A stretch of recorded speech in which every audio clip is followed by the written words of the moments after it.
Roundtable podcast. I'm your boy Corey G. That's at Small Arms. Danny at Trey Speed in the graphic gangster himself, Cole fucking Susak. Stephen Chang's in the house.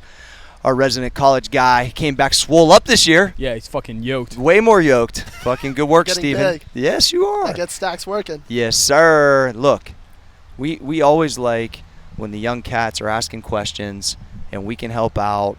We're going back to some early material that was impactful to me. It's been impactful to everyone at this table with Rich Dad Poor Dad. And Cole, what's your thoughts, brother? Where are we going to start at? Yeah, so I would say for most of us here, Rich Dad Poor Dad was probably like the first book we've read about financial literacy. For sure. Right? Mm-hmm. And probably the most impactful. And our homie Steven, he's on the grind. He's trying to better himself. And now he's hooked on Rich Dad Poor Dad. Love it. And we've been talking motherfucking assets. Right now, assets, big talk, getting money. Steven's trying to get swole. Assets, big talk. So first off, I want to put this out here because Steven was like, can you help me? Like, I don't really understand the assets, liabilities, stuff like that. Yeah. And there's a quote in we can here. never talk about that stuff enough. Yeah, no. Yeah. And there was a quote in here that says, an asset puts money in my pocket, a liability takes money out of my pocket.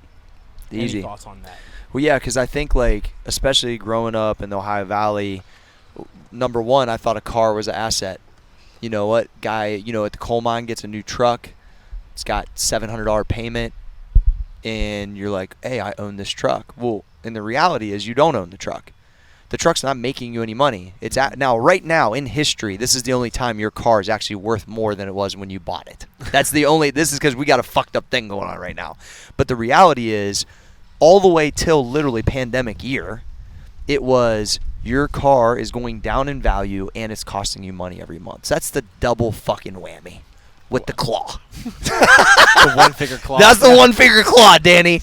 So you're super fucked because you're losing money and it's actually costing you money and your overhead is X. So, at the end of the day, if the car was being rented, what's that Airbnb but car thing? Turbo. There's a company that says, all right. I think it's Turbo. You know what I mean? So, the Rolls is sitting around. I could rent it to somebody for $300 a day. Then that now flipped from a liability to an asset. And so when you don't really understand those basics, you as a person, me, when I'm going to buy something, I don't really know the difference. So I might be taking on liabilities and creating more fuckery for myself and not even know it because I don't understand the basics. And I think that's how people get themselves in trouble because they keep buying shit that's costing them money, whether they want to look cool or they think they deserve it, whatever it is. And then they run up their credit card bill a little bit because they're spending money they don't have. And all of a sudden, there's a pressure cooker that just starts to fucking squeeze you. And then you start to do things that you wouldn't do for long term, for short term to survive. And I've been there before. I've done that to myself, early in the day. So it's you've got to just understand, when I bought the Rolls Royce, and it had a payment, it doesn't anymore. But when I bought it, I knew I was buying a liability. But I had to say, do I know when that payment comes out? I had no clue. It had to be to that level that I was buying something extravagant that was a liability to that level that would not ever phase my bank account. That's how it had to be. And so, I never used to think like that. But that's literally how if I had to be it's coming out on the 7th, then I don't need to be buying that liability. You know what I mean? So that's the way that I process it. So that's my thoughts. Cool. That's pretty good. Thank you. He talks about in this book that most people, they think that whenever they get the next raise or they get more income, that will solve their issues. But he talks about most people, whenever they start making more money, they start spending even lifestyle more creep. money. Just multiplies. Yeah, exactly like that. Yeah. So you've done a great job at this, just because we've talked a lot about that. As Cole continued to make more money, he never changed his overhead. He just didn't until he just got out the trap house, which now Kyle lives in, which is amazing. Passed that on to Kyle. But the reality is, when you do that, it's then there's no difference because all of a sudden you got a raise and now you're making, let's just make up a number, $2,000 extra a month. Well, then when you get into a bigger crib or you buy the next Beamer, now you're the old way you were making $600 a month extra. Well, now you're still making nothing's changed, right? So it's instead of doing that, look at what can that 1,000 represent long term for me. We talk about infinite and finite, right? It's the long game, not the short game. If I put that 1,000 into Amazon, it just split, and I forget about it for 20 years. What the fuck is that 1,000 turn into? could turn into fucking 100,000. So it's like, but understanding that you can have things right now, but you have to always be thinking about what can I do with that extra money that's not a liability, that sucks it dry, to go to something that can be long term for me. I wasn't always really good at this stuff. I learned it early, but didn't apply it till after I was 10 years in business and started to understand, like, because I was always feeding into my businesses, right, which I still am to a certain point, but when there was excess, then I actually knew what to do with it finally. So Joe had a lot to do with that too. For sure. Lifestyle creep will get you. Yeah. I mean, he calls it the rat race, right? Yeah. I mean, you pretty much are putting yourself in a hole to begin with, and then it's impossible to get ahead. I mean, I was in that for a very minor degree, I think, and just for a brief amount of time.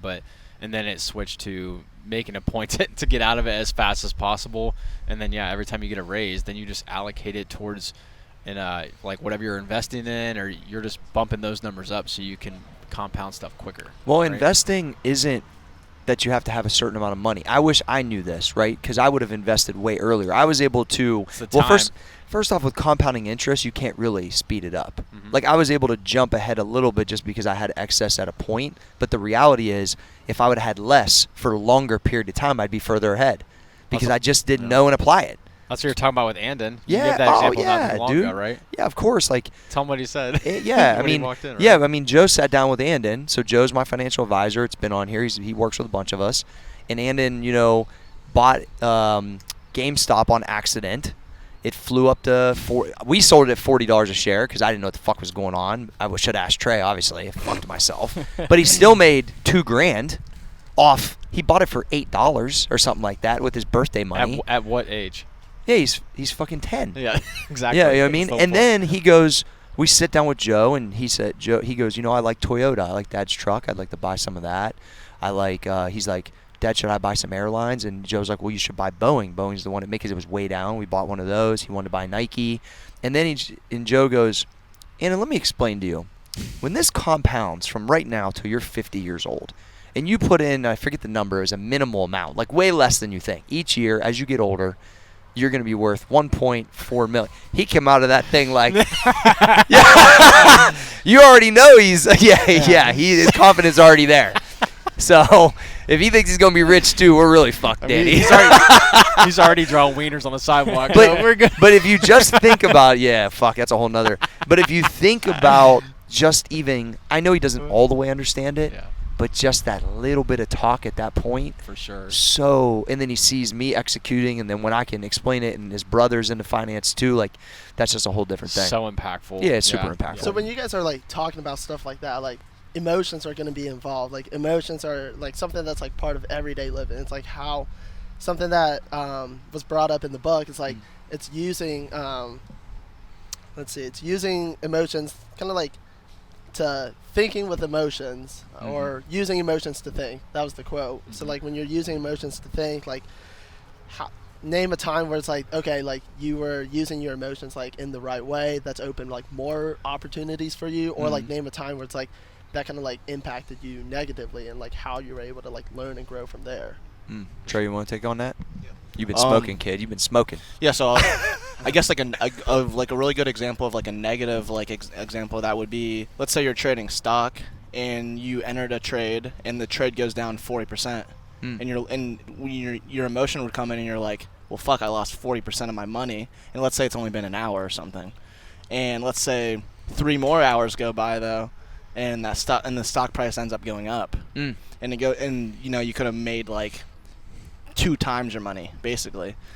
With the emotion aspect of that is when it's down that 40%, like you got to be able to control your emotions where it's like, is this loss, like if I take this loss, is it actually going to go down more? Yeah. You know what I mean? Like you got to like being able to control your emotions. Do you actually have conviction in the trade and stuff like that? So like being able to handle your emotions, like when you're just dealing with any investment in the first place, is like a huge key, because like if something goes down, you don't want to be the person that panic sells. Yeah. And then on the flip side though too, if something's going up, you don't want to be the person that FOMOs in. You mean that buys it because, oh shit, it's going up, I want to make money. Yep. And then you accidentally like actually bought the top of the price or something like that. You know what I mean? I was bad at this early. Yeah. So like being able to like handle your emotions knowing, like, having actual conviction in whatever the trade is or anything like that is, like, such a huge key, because, like, you might psych yourself out of a position that could have changed your life. Just like AMC, right? Yeah. Yeah. Well, you know what? So what Joe kind of got me with this, I remember I called him with that early when I started investing with him, and a bunch of shit was down. I called him. He's like, Corey, you know, here's the calls I don't get very often, which makes people rich. When it's down, you're buying. He's like, and he said, yeah, somebody told me one time when there's blood in the streets, that's when you got to be buying. Like when it's red as a motherfucker, it's on sale. And so then, during the pandemic, I never changed my investing approach. I never took any money out. I was putting a significant amount in every month, and I was buying all the shit that I believed was down. And guess what? It's all fucking green as a motherfucker right now. But it was hard to go in there when everyone else is like fearful. Yeah. And you're going, nah, put 30 racks on OKE. Yeah. Motherfucker, yeah. Let me get them dividends. Levels. Yeah. Levels. You know what I mean? So when it's you're like, about to like pull a move like that, say like you said, just put 30 racks on it. Yeah. You know, it's like, how do you like trust yourself or like trust Joe? Like where does that preparation come into place? I think couple things. Like, look, I'm still new in investing, but I'm battle tested in business.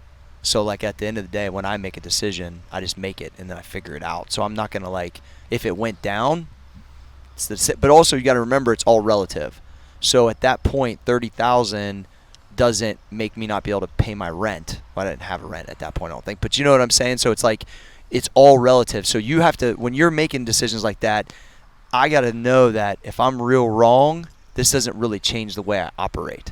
But if I'm right, and I was, then it could. Now I've been wrong. I've got some crypto plays I've been wrong on, but you know, to be continued still. Yeah. But the reality is, like, I look at it like once it's there, it's gone. Once I made this move, did the buyout, got the building, I'm in, and I have to work hard enough or have the agility enough to make it the right call no matter what. Now, there has been stocks where I've said, you know what, I'm still down 10 grand. It doesn't look like nothing. None of the research that's coming out looks like it's coming. Could I take that mini L, and put that 20 into something I think is going to be 40? I've done that before. You know what I mean? So it's not, I'm not always fucking winning, but when I make those decisions, I'm making them with two different kind of mindsets. Does this change my situation if I lose it all? And, you know, can I just battle the emotions, to your point, of like believing long term that it's going to come back around? I mean, when the dividends were reinvesting on OKE during the pandemic, I had bought it originally at $72.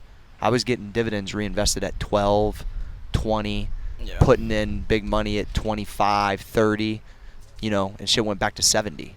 So that's just like a good example, and it pays really well dividends. So I don't know, it's like, I think like it's tough. I think like what it is like, one is you just have to actually have conviction in what you're investing your money in. It's a real decision. And when I say like you actually have to have conviction, though, like you have to like do the research yourself. Though, like it can never be as simple as like someone like walking in and telling you like, hey, you should check out, like, hey, you should buy this stock at this price, or hey, you should do this, or you should do X or Y or Z or whatever. Like, you have to be the person then that takes that information, then goes and does the research and actually figures out, like, yeah, I actually should do this, and I'm actually comfortable putting my money, like, into there. And then, like, two, though, like, another thing, like, just to sum it all up, like, you shouldn't invest, like, more money than you're, like, able to lose, or, like, if it's going to, like, affect your lifestyle. You know what I mean? Like, if it's going to affect your lifestyle, then you're investing like too much money. That might have been maybe the smartest thing I said.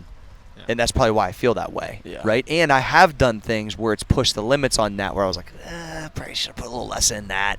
You know what I mean? So I've done both. That's what I'm saying. I've fucked up a lot more shit than I got right, which is why then I had time involved to get it even more right. So like there's definitely been some messed up stuff. And a lot of times with my investing, I'm not doing like a lot of real risky stuff. I have like one thing that's risky, and the rest of the stuff is pretty normal, I would say. Yeah. So, and one thing we were talking about the other day was like, we talk about having the money to invest in, like, that will fuck up your lifestyle, but most people don't even have like the lifestyle part figured out. Like, some people their lifestyle, they're spending so much, like their cash flow, their expenses are so much, they don't even think about, I should invest extra money. To where what I kind of did was, whenever I was starting out, I never wanted to put myself in a fucking hole to where if an opportunity came up, I couldn't go invest in it. Or I didn't want to take on like a car payment or something like that would basically take away from me investing. I always put, because we talk about minimize your bonage, I wanted to invest as much as possible to cover my ass, and then anything after that, if I can afford it, cool, but I'm not going to go impulsively make this car payment now I'm taking away money from investing, if that makes sense. Yeah, So that's great. One like real time example right now, like I'm buying a house right now. Mhm. We close on it next month. So just had a baby. Pucker six time. 6 months ago, right? Yeah. Yeah, right. And so we were presented with the dilemma of like, does my wife stay home and not go back to work? Does she change jobs? Does she stay in the same job? All this stuff. And so we laid it all out like on a Google sheet, like literally A to Z expenses, what's coming in, what's going out, and everything. And then just had which with a significant other, that can go one of two ways. I feel like. Thankfully, I'm with the right person that understands that, and I can talk to that stuff or talk about that stuff with. And so pretty much we landed on, all right, at least in the immediate future, the next like year or two, she's going to keep working. But the big reason why was because, and I told this straight up to her, was that I don't want to hit pause on anything or have to reduce anything that is going to anything investing Long related. term. Or Love that, investing Danny. or saving. Love and that. so she was immediately on board with that. So that was the first thing. And then the second thing I keep talking, or when Cole was talking right there, was there's another book called I Will Teach You to Be Rich.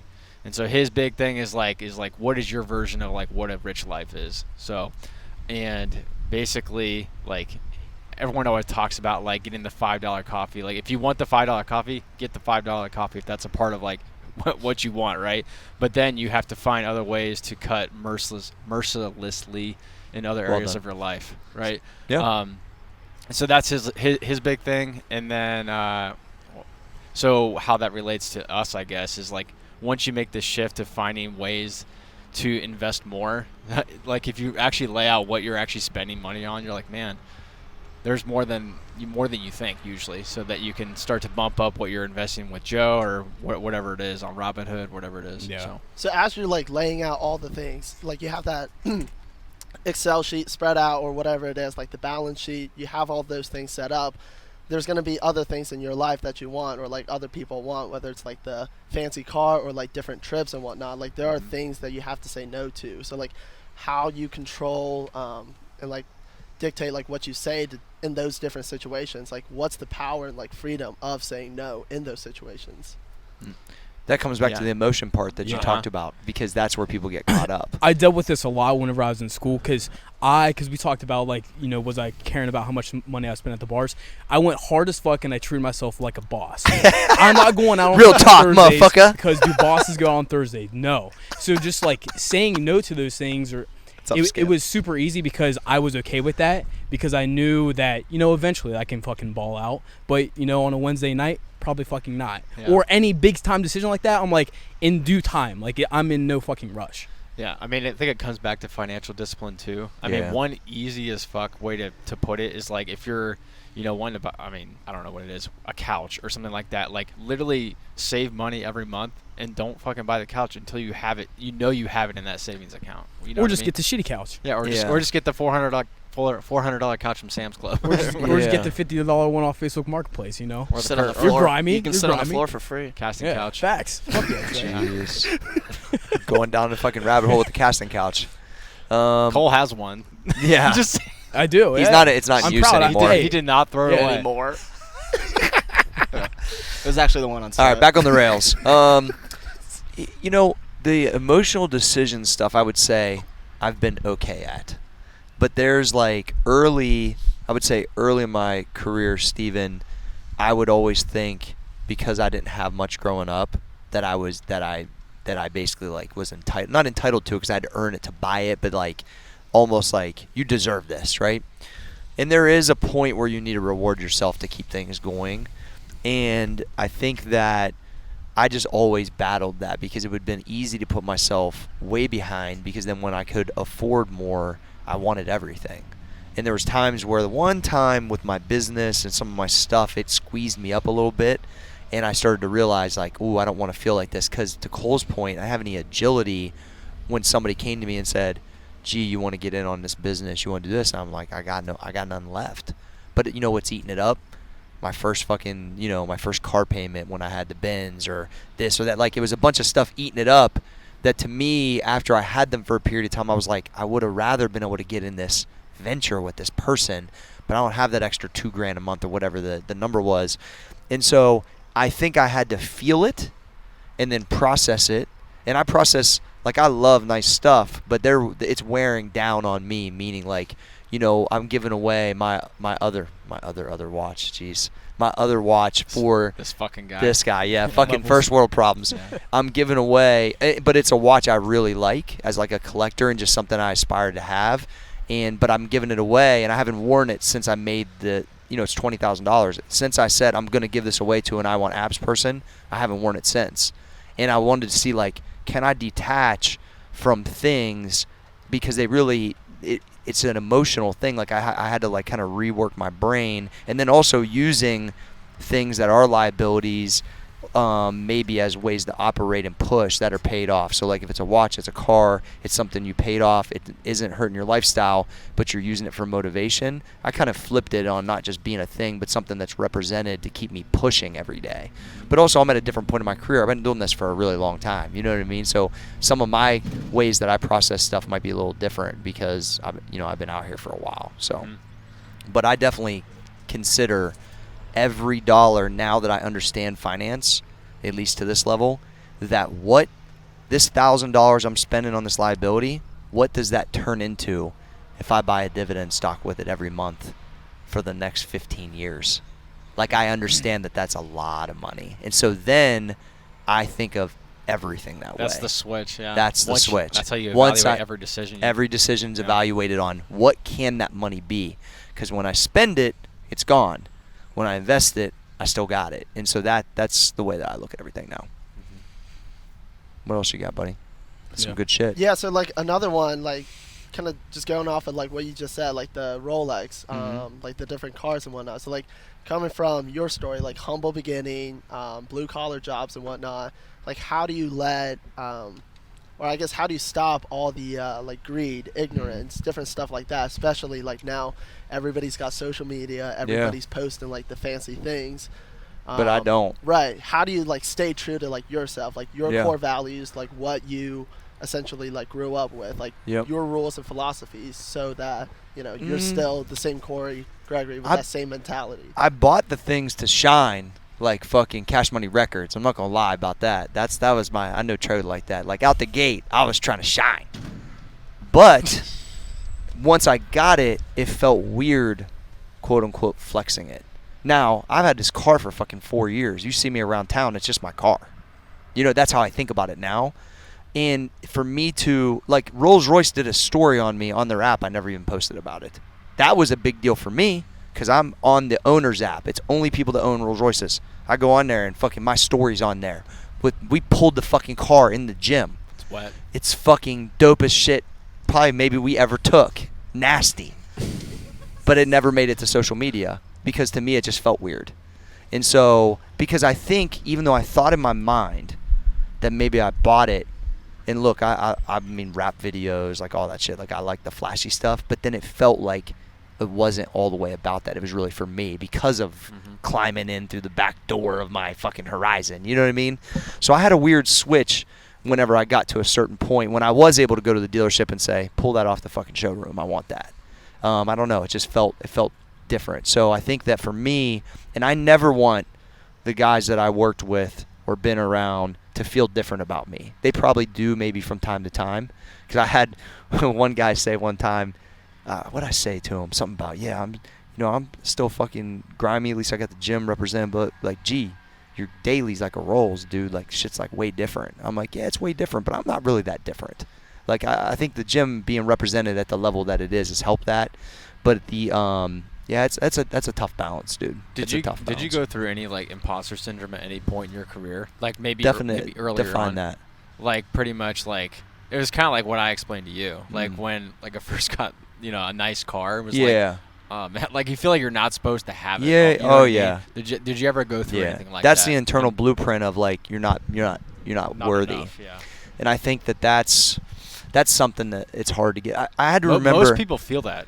I would say, so. And that's why I never want people to feel like I know what I did in what I'm willing to do to be at this level. So I'm never going to feel bad about it, but I don't want anybody else to feel bad. You know, because then I think it's there for everybody. Everybody's situation's different. Maybe not everybody can go to a certain point, but there's definitely more there if people want it. Yeah. I found it. You know what I mean? So I don't know. That the imposter syndrome is an interesting one. But Yeah. I know we got to go to a break, right? Yeah. To a break. Commercial. Is Troway here? I don't know. I guess No, we're I gonna don't think find so. out. So- We'll just do our own commercial. All right. Commercial time. The Roundtable podcast is actually brought to you this week by a new special sponsor, Melon Farming Organization Association. And this week, it's the 21 days to Yoke City. Corey. Hey, 21 days to Yoke City. I appreciate the sponsorship from the Melon Farmers Association organization, and I think that it's one of those things that if you want to grow these melons, you got to really look at. There's 4 levels of this program. It's on the Corey G Fitness app. We have an amazing stack also on Max Effort that coincides with it.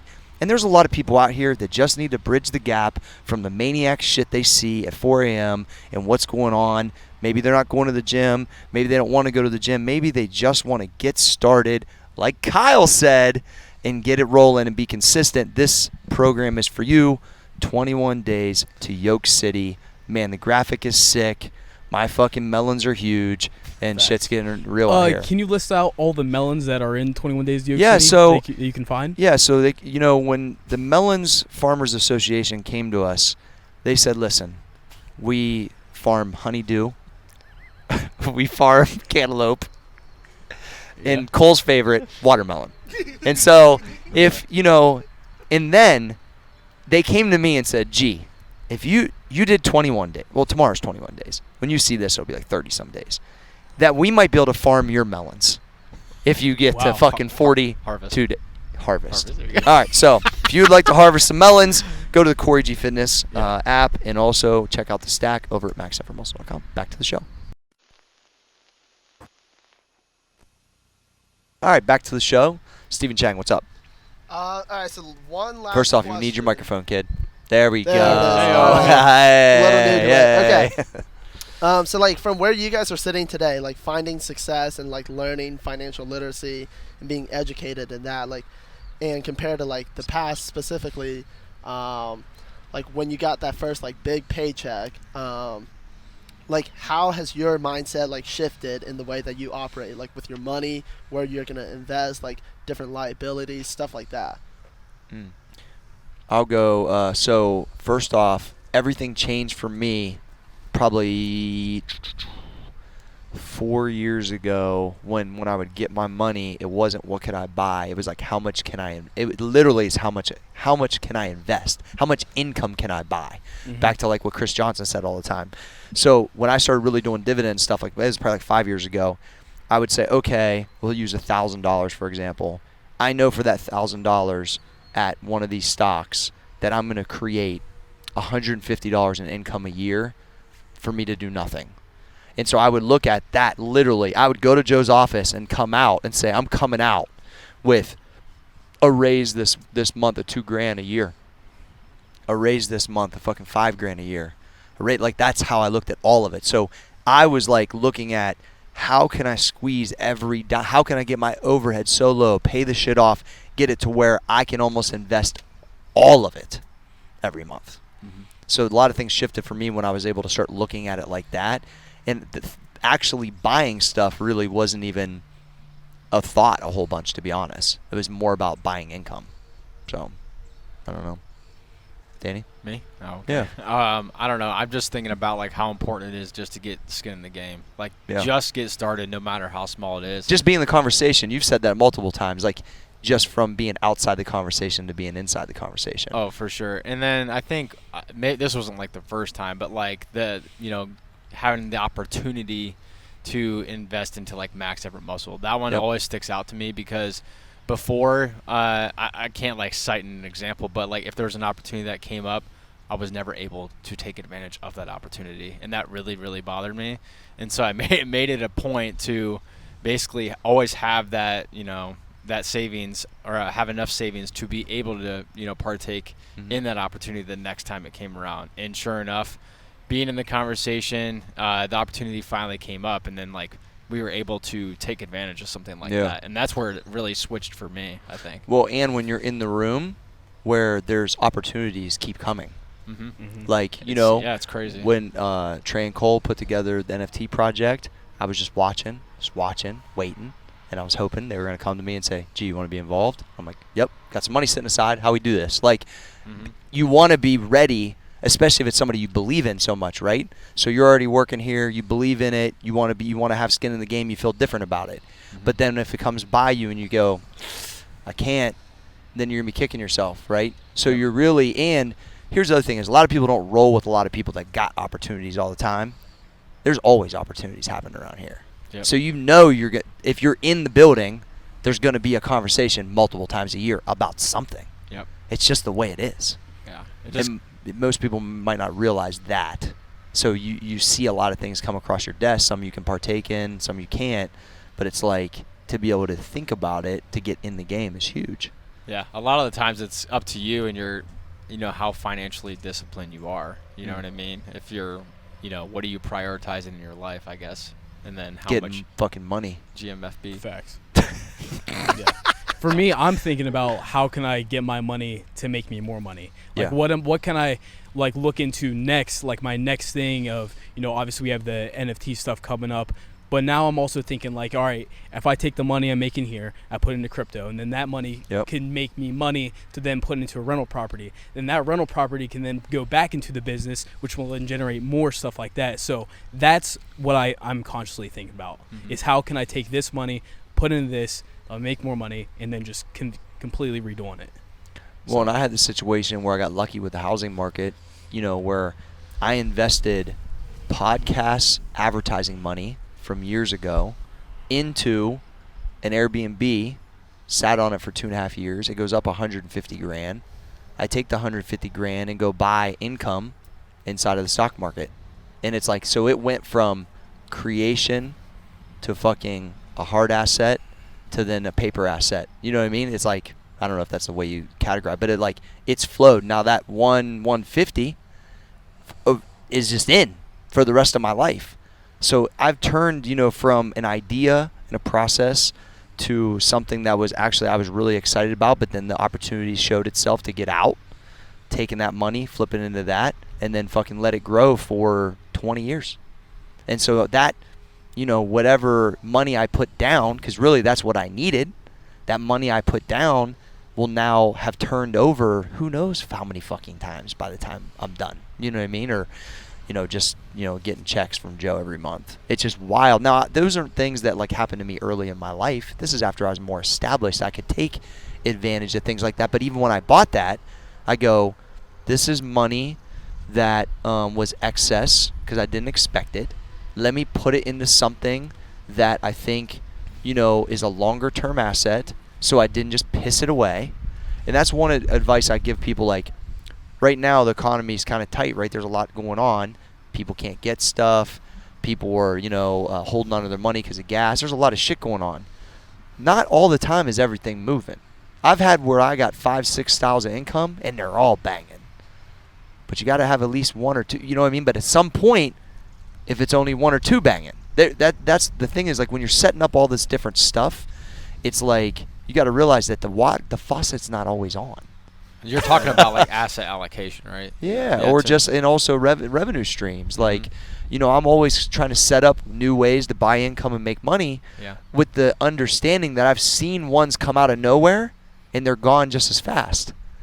And it's just you're game checking the league. One day it quits coming. Heard that from every athlete. I thought it was always going to keep coming. Yep. It's not the way it works. Yeah. You got to know that. So I think that's important too. Yeah.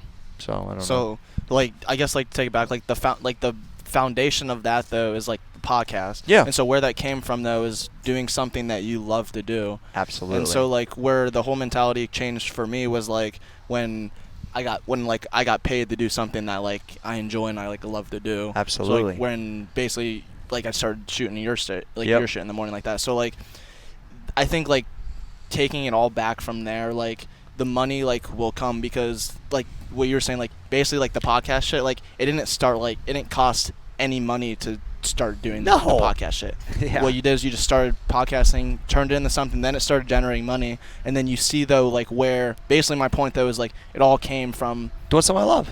doing something you love, and then it turned into X amount of dollars down Yes. the fucking road. 10 years from there. It was literally 10 years. You know what I mean? It was like on my 4th show. yeah. So like, I think like just when you're doing something that you love to do, Yeah. and you're just consistently putting in the effort for it, like the money will come. Well, and I was putting a sizable amount of effort in, as you remember, Trey, and Yeah. it wasn't generating money for a really long time, Mhm. and it wasn't my main job. I just really enjoyed it, and I enjoyed the way people would respond to it. Yeah. And so then when it did produce money, I thought, I just don't want to piss this away. I always wanted to have a rental property or have some downtown. I'm like, let me now put it into something that I probably wouldn't put my traditional income into. Because then if I lost it, I just found it anyway. And then now it's turned over. So it's like, these are really like basic concepts, but I think all the way at the base of it is doing something you love, it turns into something, and then are you going to be smart with it once it's there? Yeah. Which Don't- you've done a great job of too. Your fucking investing's been amazing since you've been here, Trey. Trey's a fucking silent killer. Killer. Yeah, just don't buy dumb shit. Don't buy dumb shit Yeah. all the time. Buy Sometimes assets. you can buy. Yeah. Just buy assets. Buy Buy assets. assets. We're stacking Hey, assets. so Nipsey said when he was like 19, yo, homie, I'm about to buy some assets. I'm about to get money. People are like, what are you talking Yeah. about? He's like, Right you now- don't want a car? right you now- don't want a chain? I've actually been thinking all money in, no money out. Yeah. That's my That's mindset it. right now. Telling you. All my money's going to assets. Yeah. Get income. Liabilities ain't. I ain't never heard of her. Cool. No.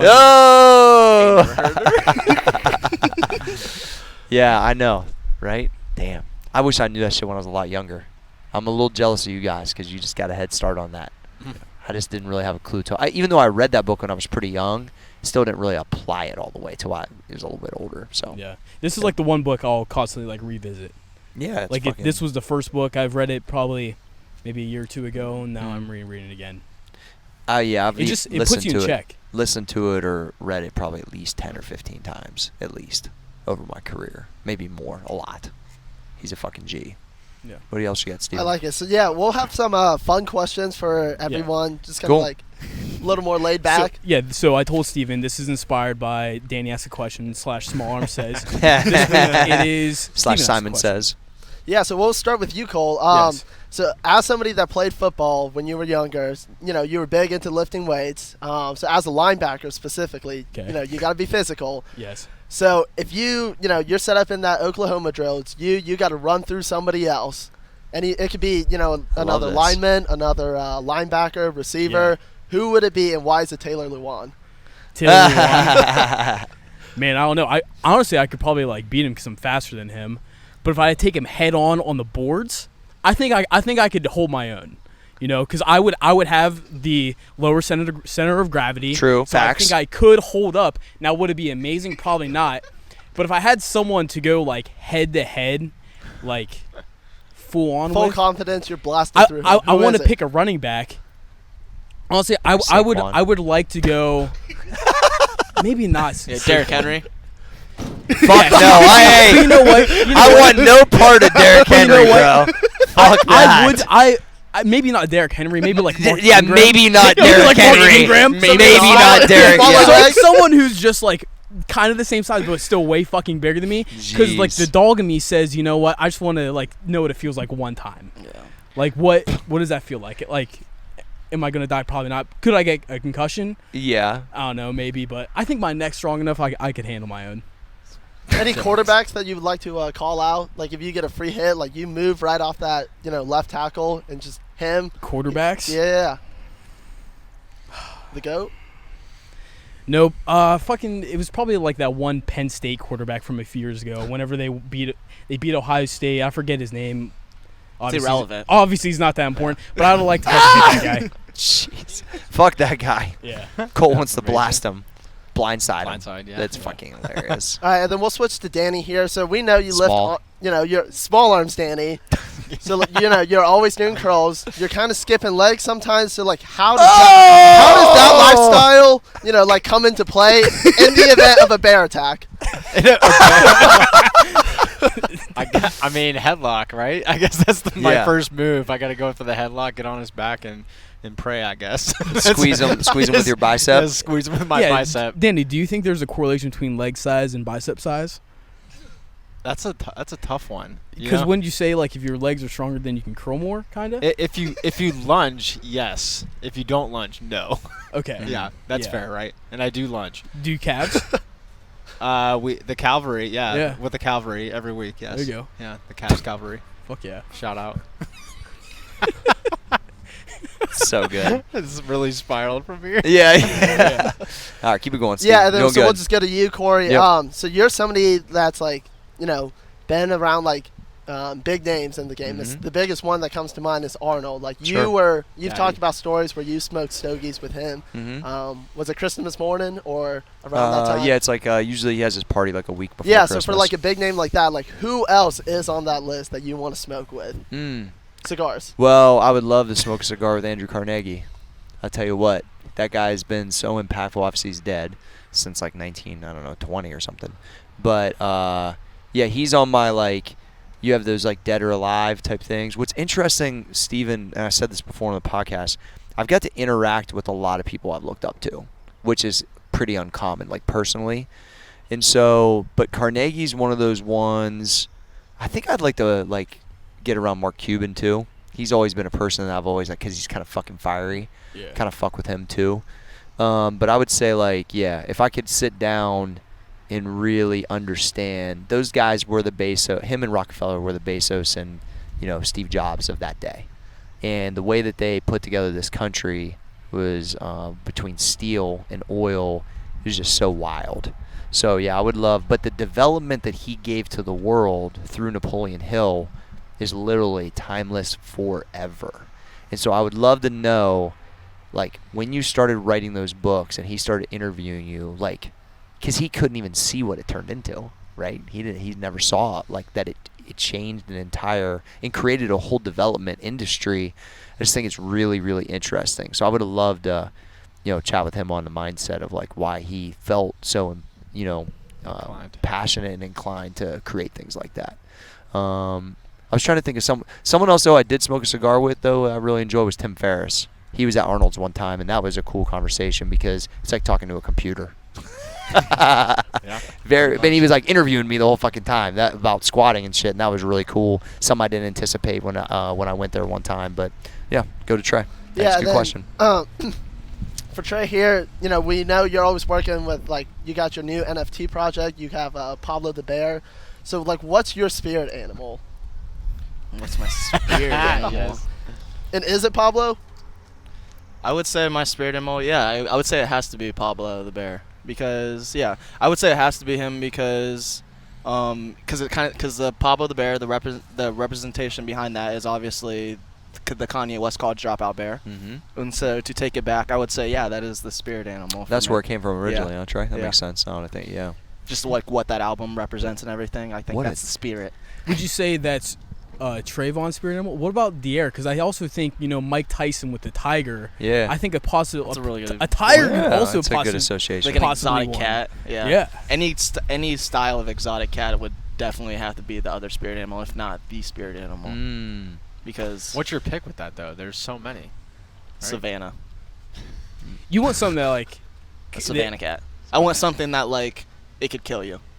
Of course you do. just know that. Yeah. Hey, it could if it wanted Could, to. yes. Like it could. Is College Dropout the one that they were doing the documentary on? Yep. Like that's what I thought. Yeah. That was so fucking epic. Yeah.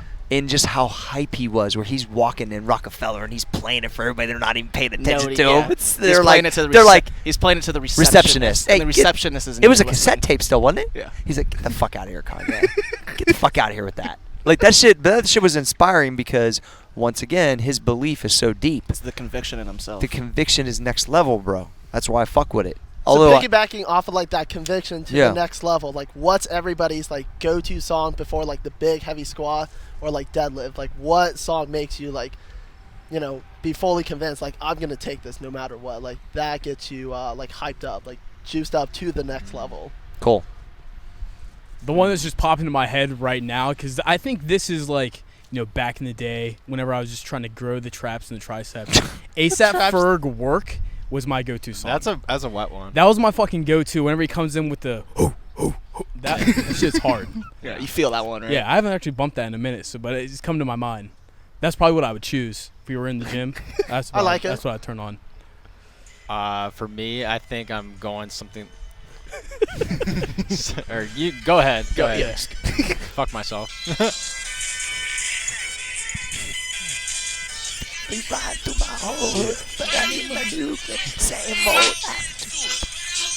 Wait, All right. hold on. Hey, hold on. Do you see Meek Mill's workout clip? Any No. thoughts on I that? sent it to him. Is he a dog? The one where he's. Oh, was getting yeah. it. He was getting it. Now, I said he needs to get But on you didn't get answer stabbed. the question. Yeah, he needs some help. yeah, He needs some help. he All right, needs to sorry, get on Danny. 21 No, Days you're to good, Yoke you're City. I'm just thinking about Limp Bizkit in Oh, general. yeah. I don't know, like break stuff maybe is a good one. From Limp Bizkit? Limp Bizkit? Yeah. Limpy Biscuit? Or there's what is it? I like called? that song. Fucking- Been really on it lately. Limp Bizkit doesn't get enough love. Nah, Li- no, you're right. There's one called Living It Up. I like that one too. But anyway. I think Rage always gives some good fucking. Yeah. Rage Against the Machine's got some great ones. This one, and then the rap N word, which is from Nipsey Hussle, is probably one of my favorites because he's talking about basically how no one else is like him, and I feel the same fucking way. So when that shit hits, I just think, give me the fucking bar. I told Tyler to put it on this morning. I was like, can I get the rap N word? And then I didn't pull it, and I almost ripped my thumb off, so it didn't work. But those are my two go-tos. Trayvon? Meek Mill as well. I would say probably the Oodles Noodles Babies. Yeah, I fuck with that. Yeah. Song's wild. Fuck. That's I a think banger, dude. I That's think a the banger song. emotion in Meek Mill. That's what I like about that song. Fuck The emotion yeah, in that I song. fuck with that song too.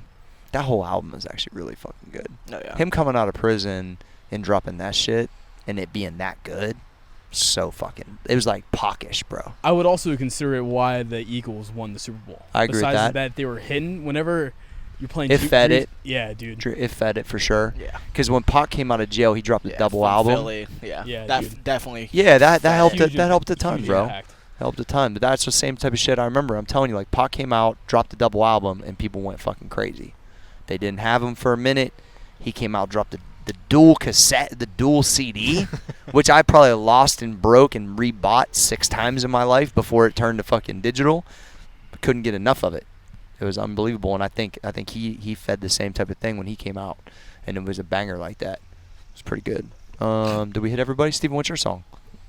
Now you kind of caught me off guard. Yeah, that's what I do. I think like if we're like thinking like attitude going into next week, like today I missed that 495 deadlift, so I kind of like need a comeback season going. Like, like 3:30 when I'm like out the house in the car, I'll toss on Cinderella Man by Eminem. All right. A little throwback. All right. Kind of get that like comeback feeling, like you're Mhm. walking in the stadium, All fans right. are like booming at you. You need that comeback. Oh, This motherfucker. okay. I like it. I like it. Fuck yeah. All right, we good? Yeah. Yeah, this is good. Steven, thanks. Where can people find you on social media? It's my go-to is Instagram. It's at _ Stephen Chang. Yeah. For anybody on Snapchat that wants to out me out there, it's, Okay. Not small. Yeah. Shout out all the Hey, do you got a moms. girlfriend right now? Yeah. I don't. All right, he's so- available, We're taking ladies. out the- Ladies. Hey. That's why he put Yeah, a yeah. Snapchat. Oh, you. He Hit him put a Snapchat. Hey, all the Mo Hit me you up. honeys, all the Mo you honeys, hit him You on know where to Snapchat. find He's me. gonna be Dr. Chang. It's at S Chang CHANG _42. It's Yeah. a little throwback from the middle school days, but still works. We're still taking Yeah, applications. shout out all the moms. I bet you are. You should change it to S Chang Daddy. Yeah. hey, you're about to be a doctor too, right? That's the plan. Yeah. Oh yeah. Hey. We are taking applications, Yeah. ladies. If we want to talk assets Yeah. and investment right here, Hey. I'm your Yeah, guy. there you go. Dr. Daddy Chang. Jeez. Study, All right. study anatomy. Thanks for coming here. This is the shit show we call the Roundtable. I'm your boy Corey G at Small Arms, Danny at Trey Speed, and the graphic gangster himself, Cole Susak. Stephen Chang, thanks for stopping by. Thank you, Brought to you guys. by MaxEffortMuscle.com. We out.